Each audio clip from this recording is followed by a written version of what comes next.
Guys, കഴിഞ്ഞ വീഡിയോയിൽ ഞാൻ പറഞ്ഞിട്ടുണ്ടായിരുന്നില്ലേ വിഴിഞ്ഞ ലൈറ്റ് ഹൗസിൽ പോയത് വേറൊരു വീഡിയോ ആയിട്ടിടാന്ന്. ആ വീഡിയോ ആട്ടോ ഇത്.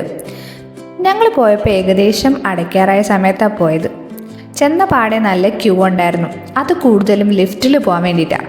നമുക്ക് സ്റ്റെപ്പ് കയറി പോകാനുള്ള ഓപ്ഷനുണ്ട്. ഞാൻ അതാണ് ചൂസ് ചെയ്തത്. സ്റ്റെപ്പ് കയറി പോയപ്പോഴാണ് പല കാഴ്ചകളും കാണാൻ പറ്റിയത്. ലിഫ്റ്റിൽ ഇതൊക്കെ മിസ്സായി പോയേനെ. നമ്മൾ പോകുന്ന വഴി തന്നെ കുഞ്ഞു കുഞ്ഞു ജനാലകളായിട്ട് അതിൽ കൂടി നമുക്ക് ഈ ബീച്ചിനെ വ്യൂ ചെയ്യാൻ പറ്റും. ഭയങ്കര അടിപൊളി വ്യൂ ആട്ടോ. അങ്ങനെ പതുക്കെ നടന്ന് നമ്മൾ ഏറ്റവും ടോപ്പിലെത്തി. അവിടെ നോക്കുമ്പോൾ ഈ കാണുന്നത് ലൈറ്റ് ഹൗസിൻ്റെ ലൈറ്റ് വരുന്ന പാർട്ടാട്ടോ. അതത്ര നന്നായിട്ട് കാണാനൊന്നും പറ്റിയില്ല. ഞാനുള്ളത് വീഡിയോ എടുക്കാൻ നോക്കി.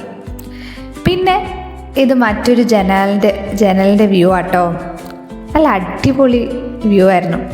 പിന്നെ ഏറ്റവും ടോപ്പിൽ ചെല്ലുമ്പം ഞാൻ പോയ സമയത്ത് ഇതേപോലെ സൺറൈസസ് ഒക്കെ വരുന്നത് കാണായിരുന്നു. അത് നല്ല ഒരു ക്യാപ്ചർ ചെയ്യാൻ പറ്റിയൊരു സീനറി ആയിട്ട് ഫീൽ ചെയ്തു. ഈ വീഡിയോ കാണുന്നതിലും ഒരുപാട് അടിപൊളിയായിരുന്നു കേട്ടോ നേരിട്ട് കാണാൻ വേണ്ടിയിട്ട്. പിന്നെ അവിടെ നിന്ന് ബീച്ചൊക്കെ കുറേ നേരം നോക്കി. നല്ല തണുത്ത കാറ്റടിക്കുന്നുണ്ടായിരുന്നു. അപ്പോൾ അതൊക്കെ ഫീൽ ചെയ്ത് കുറച്ച് നേരം അവിടെ നിന്നു.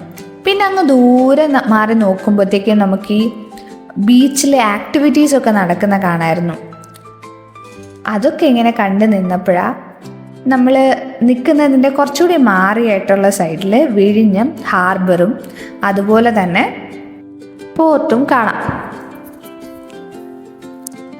ഈ വെള്ളത്തിനൊക്കെ ഈ വീഡിയോയിൽ കാണുന്നതിൽ ഭയങ്കര ഗ്രീനിഷ് കളറായിരുന്നേ. പിന്നെ അവിടെ കുറേ നേരം ആ വ്യൂ ഒക്കെ എൻജോയ് ചെയ്ത് നിന്ന് പിന്നെ അതേ ഈ കാണുന്ന സ്ഥലത്താണ് കേട്ടോ ആ വിഴിഞ്ഞം പോർട്ട് വരുന്നത്. അങ്ങ് ദൂരെ മാറി കുറേ കണ്ടെയ്നേഴ്സും അങ്ങനെ കുറച്ച് കാര്യങ്ങളൊക്കെ ഇവിടെ കാണാൻ പറ്റും. ശേഷം വിഴിഞ്ഞം ഹാർബർ വരുന്നത് ഈ സൈഡിലാണെന്ന് തോന്നുന്നു. അവിടെ വെച്ച് നോക്കിയപ്പം അങ്ങനെയാണ് എനിക്ക് മനസ്സിലായത്. പിന്നെ കുറച്ച് നേരം അവിടെ കാറ്റൊക്കെ കൊണ്ട് റിലാക്സ് ആയിട്ട് കുറച്ച് നേരം ഇരുന്നു. അതൊരു 10-15 മിനിറ്റ് അവരെ ഇരുത്തുള്ളൂ. മേ ബി ചിലപ്പോൾ ക്ലോസിങ് ടൈം ആയതുകൊണ്ടാവാം.